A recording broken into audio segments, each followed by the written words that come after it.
One man kept Van Halen together through all of their loud riffs, crazy stage antics, and fights that made headlines.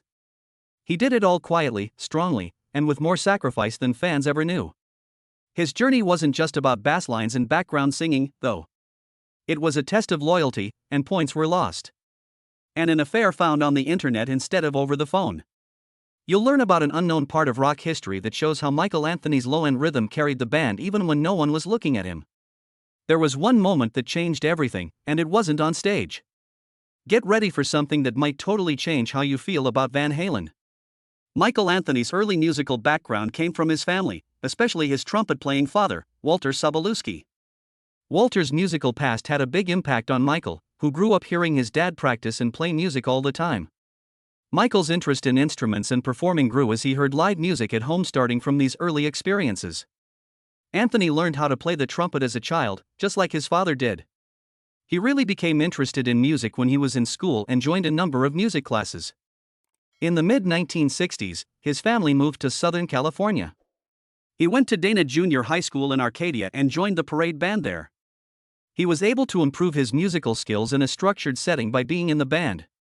It also gave him experience with group performance and focus. Still interested in the trumpet, Michael slowly became more interested in rock music after the age of 13. He switched his attention to the bass guitar because he didn't want to be like everyone else in the group, who played guitar or drums. A friend named Mike Hershey gave him a Fender Mustang guitar to use, which Anthony turned into a bass by taking out 2 strings. This was changed to a very important time in his musical development when he decided to learn the bass for good. Anthony's father saw how talented and committed his son was and bought him a victory copy of a Fender Precision bass and a Gibson amplifier. These gifts gave Anthony a lot more tools to improve as a musician. Anthony learned to play bass by listening to great bassists like Jack Bruce of The Cream, John Paul Jones of Led Zeppelin, and Harvey Brooks of Electric Flag.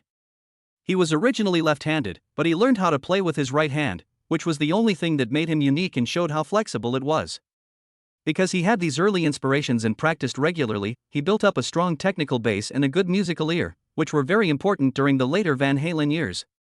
Just as he was getting better, fate set the stage for a work together that would change the history of rock. From Van Halen to Snake. At the start of the 1970s, Michael Anthony was very involved in the music scene in Southern California. He played with a few local bands before deciding on Snake, which became his most important band.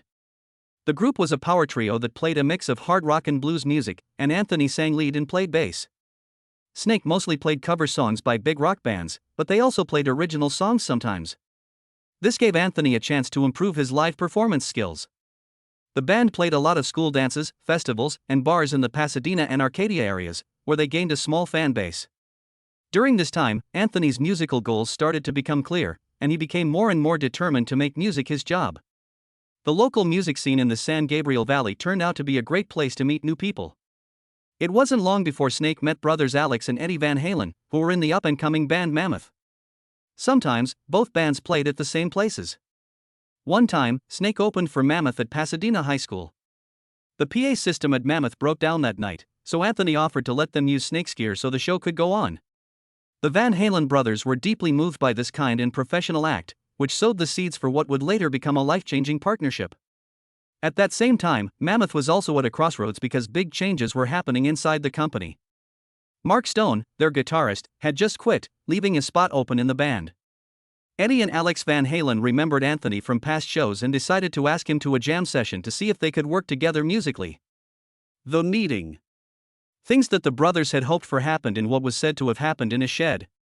Anthony then showed that his upbeat bass style and strong backing singing were exactly what the band had been looking for. He added a new layer to the group's sound by being able to lock into the rhythm and bring vocal harmony. The Van Halen brothers quickly added him as their new drummer and started using him in the band. After being blown away by the teamwork. Soon after, the group made another big change when it changed its name from Mammoth to Van Halen.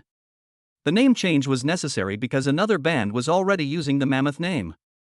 It was said that the new name was chosen to emphasize the fact that the band members are brothers and to start a new step in their growth. David Lee Roth was singing, Eddie was playing guitar, Alex was playing drums, and Michael was playing bass. This was the classic band. This was the start of one of the most famous rock bands of the late 20th century. Anthony's move to Van Halen was more than just a change of bands. It was more of a stepping stone to a foreign job that would change his life. How bands work. When Van Halen's famous lineup was set in stone in the mid-1970s, Michael Anthony quickly became an important part of the band's sound. As the band started playing in clubs around Los Angeles, especially at well-known places like Gazerize and the Whiskey A Go A Go, Anthony's energy on stage and singing harmonies stood out. His high-pitched background singing became a signature sound for Van Halen, contrasting with David Lee Roth's lead singing and helping to make the band's vocal style stand out in the rock world. Also, Anthony's tight, no-frills bass playing supported Eddie Van Halen's powerful guitar playing and Alex's booming drumming, which let the band play with precision while still having a raw edge. Anthony's musical contributions were clear on Van Halen's first record, which came out in 1978 on Warner Brothers Records. On songs like Running with the Devil and Ain't Talkin' About Love, his bass lines set the steady beat, while his background singing made hits like Feel Your Love Tonight and Jamie's Cryin' sound better. The record did very well at the box office, and Anthony's harmonies were praised for having the right amount of power and melody. As the band quickly became famous and went on a lot of tours to promote their albums, Anthony stayed involved musically and emotionally.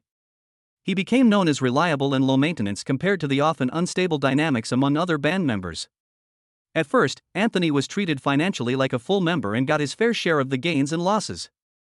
Things like record sales, tours, and merchandise were all part of this. Anthony shared equal responsibility for 20% of the band's debts and revenues, according to former manager Noel Monk. He also took part in business choices during the band's early years. But as Van Halen became more well-known and fights for power began to happen within the band, the finances began to favor the Van Halen brothers and Roth. This changed Anthony's ownership rights and share of the cash. The music and the group's success were what Anthony cared about through it all. Through a run of multi-platinum hits in the late 1970s and early 1980s, Anthony was a part of and helped shape the growth of Van Halen. He continued to tour and record with the band during this time. Even though things were getting worse between the other people in the group, he kept playing steadily and professionally. By the time of Fair Warning and Diver Down, Anthony was a well-known foundation player in the rhythm section. His contributions, especially his vocal support, continued to shape the band's live shows and records. When Eddie was playing guitar so well that it blew people away and Roth was usually the one who caught people's attention, Anthony was slowly but surely seen by both fans and reviewers as a very important part of one of rock's most explosive acts. The contract scandal of 1984. When 1984 came around, Van Halen was one of the most popular and important rock bands in the world. When their record 1984 came out, it was the best time in their career.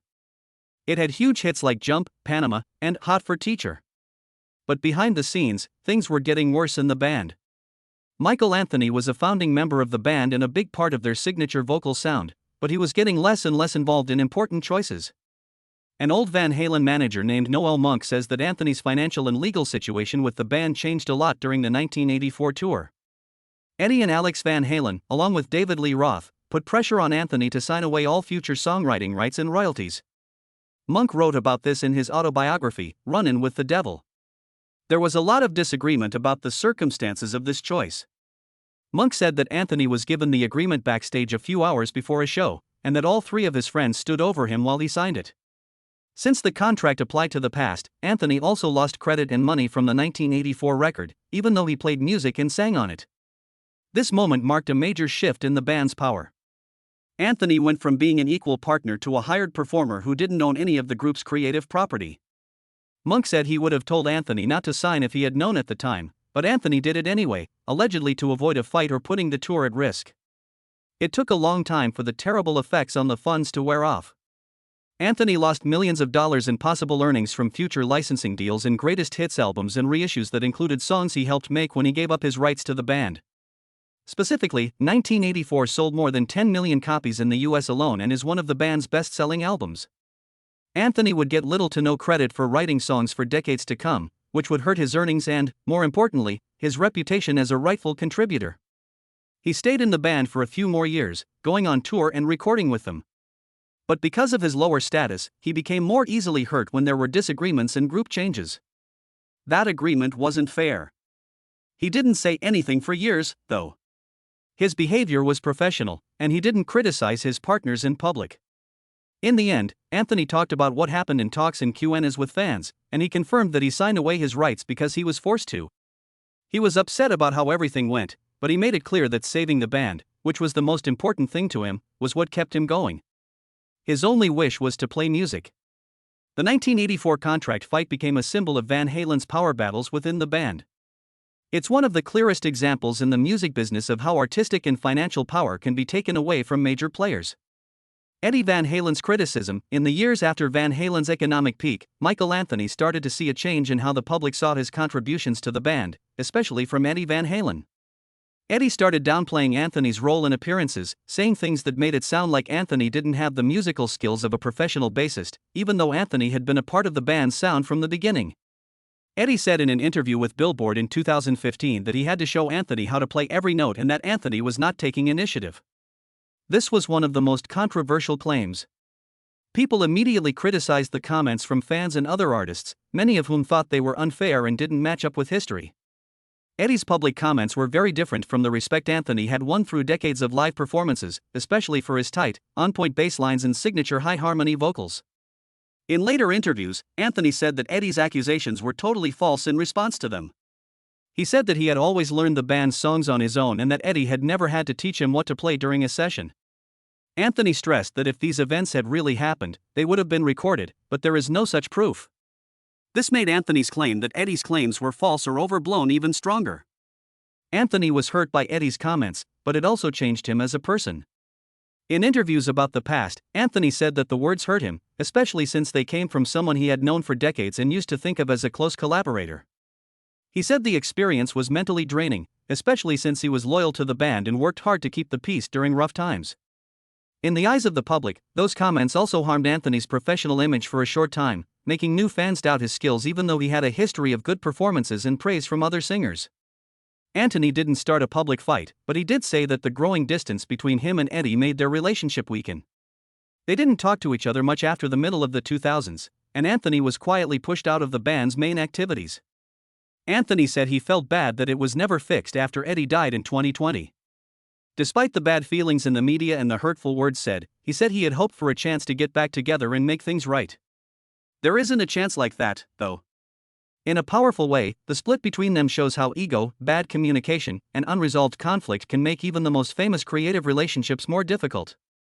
However, the stress didn't just stay in the public eye. A quiet removal was already going on behind the scenes. Anthony's part becoming less important. Michael Anthony's role in Van Halen started to fade in small but important ways by the late 1990s. Anthony played bass on only 3 of the 11 songs on Van Halen 3, which came out in 1998. Eddie Van Halen played bass on the last few songs, which showed a change in the way the band worked together. Anthony still appeared in promotional materials and toured with the band after the record came out, but he wasn't as involved in the studio sessions as he used to be, which made fans and members of the band wonder about his place in the group. This was a turning point because Anthony's job, which used to be very important, was slowly becoming less important, both in terms of creativity and efficiency. As the 2000s began, Anthony's role in Van Halen continued to fade into the background.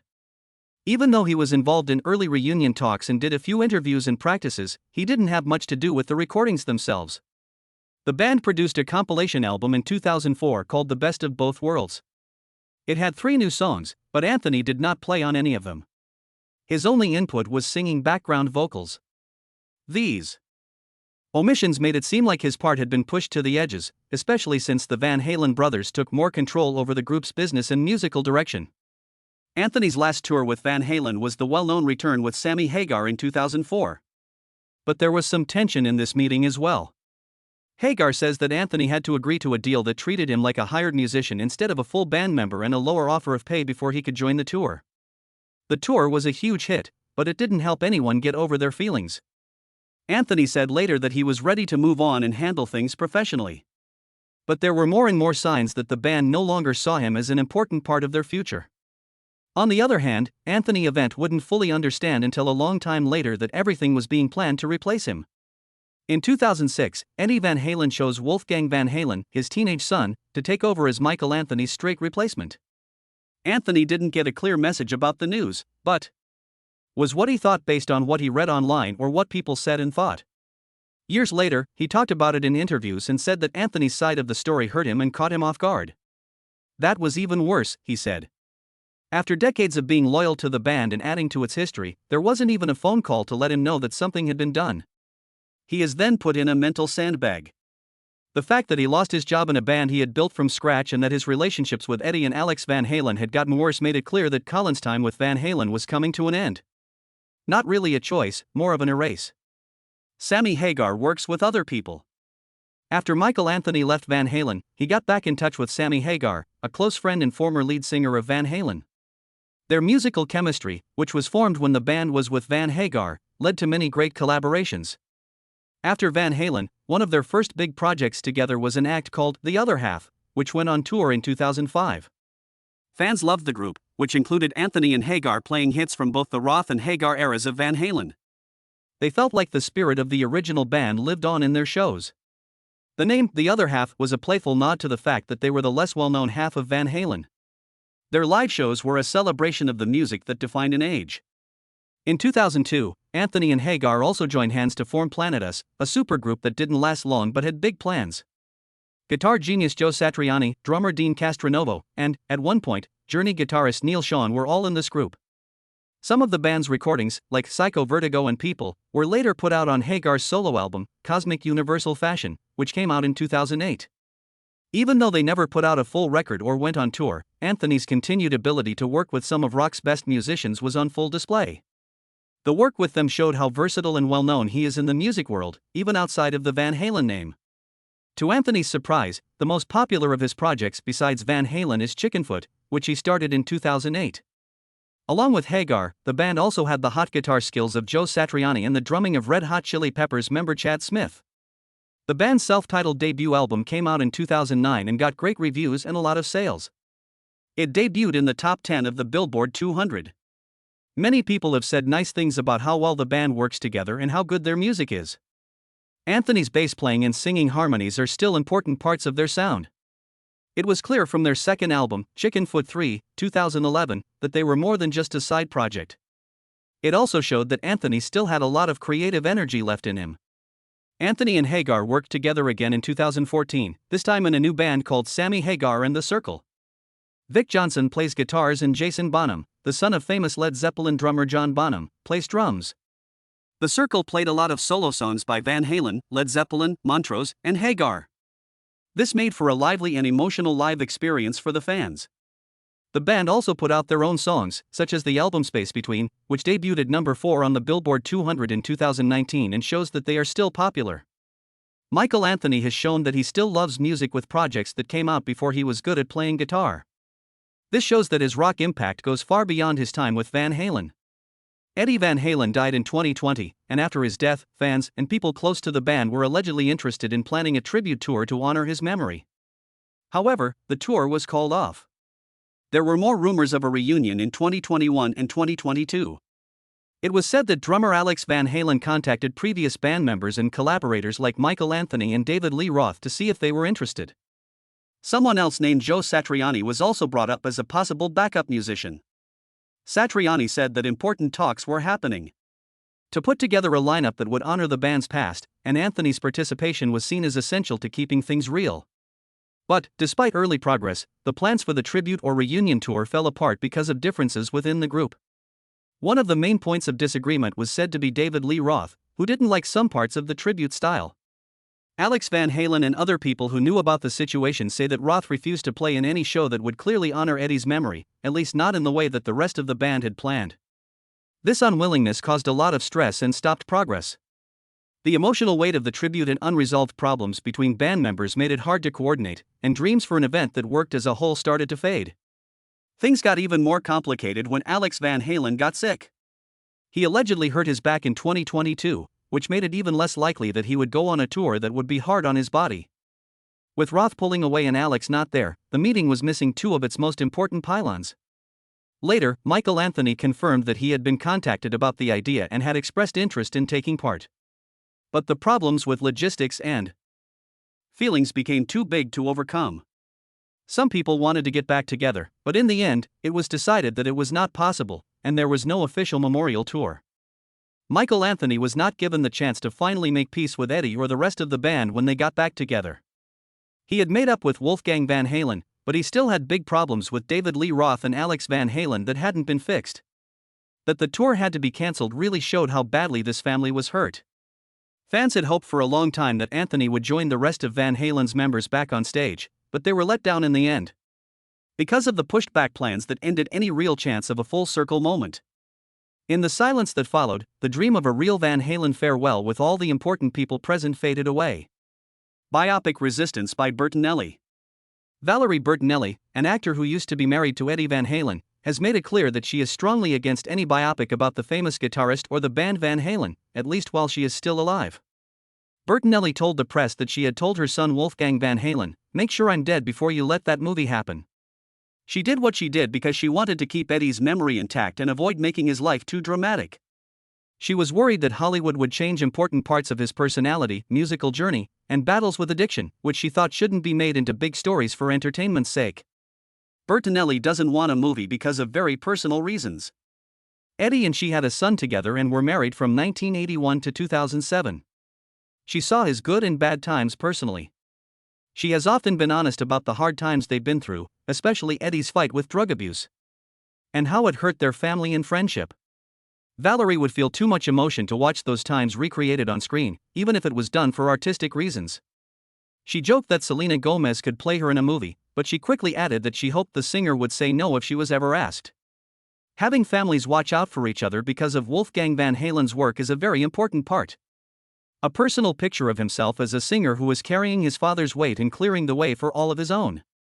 He talked about how being the son of Eddie Van Halen put pressure on him and how fans and the media were always comparing him to Eddie. There are also times when he spoke out against people who use his father's name or heritage to get attention for themselves. Wolfgang has said in comments that honoring Eddie through music is better than making dramatic movies or public shows. This also backs up what his mother said, and Eddie Van Halen's family is united in their desire for him to live a quiet life. What really makes her feel that way, though, is more than just a dislike of the industry's tendency to keep things emotional. Because of groundbreaking popularity, tough personal problems, and even tragedies in their own lives. Not long ago, the Van Halens would be very honest about Eddie's pain. Valerie said that his death in 2020 is still affecting the family, and some people are afraid that a movie will open up wounds that have just started to heal. This position makes me think of the real people, the families who are suffering, and the stories that were emphasized enough to fill 2 hours of film. But while Valerie looks after the past, Wolfgang is quietly making plans for what the future might be like. Legacy and modern viewpoints. Eddie Van Halen's son Wolfgang Van Halen has become one of the spokespersons for how people understand his father's legacy in the present day. Wolfgang has spoken out against what he sees as unhealthy fan culture in interviews and on social media. He is especially against fans who use nostalgia as a weapon or demand a return to the original Van Halen band. He is angry at people who don't see how the band's past affects them emotionally, especially since his father died in 2020. Wolfgang has always pushed for remembering his father's memory through honesty and respect, not through fan service or romanticizing a reunion or tribute project. Wolfgang has stated that there is a huge archive of unreleased Van Halen recordings, which has led to rumors about possible releases after his death. Eddie's close friend and Toto guitarist Steve Lukather said in 2023 that he and Alex Van Halen had been going through Eddie's vault of records. Lukather said that there might be enough materials for more projects in the future, but he made it clear that any choices would be carefully thought out and approved by the family. Fans are becoming more and more interested in Eddie's secret work revival project. However, Wolfgang made it clear that anything like that would need to be handled carefully. As he already said, there are no plans for a new Van Halen record or tour right now, and the band would not exist without my dad. Wolfgang said there might be a way to respect Eddie, but it was clear that he didn't want to make money off of his father's name. He has been careful and focused on keeping Eddie's ethics while being in charge. There are still rumors going around about a tribute or resurrection. Joe Satriani has talked about early talks with former band members and other musicians who work with him, but so far nothing specific has come to light. For now, Wolfgang is focusing on his own musical road with Mammoth WVH, where he writes, records, and plays all of the music himself. The future of the Van Halen name is unclear, but Wolfgang will make sure that any project, whether it's to remember or celebrate, is done in a way that is musically and emotionally honest. Thanks for seeing. Like, write, and subscribe if you like this deep dive into rock history. You can also get more untold stories from rock history. Also, don't go anywhere. To keep the music playing, click the next movie on your screen.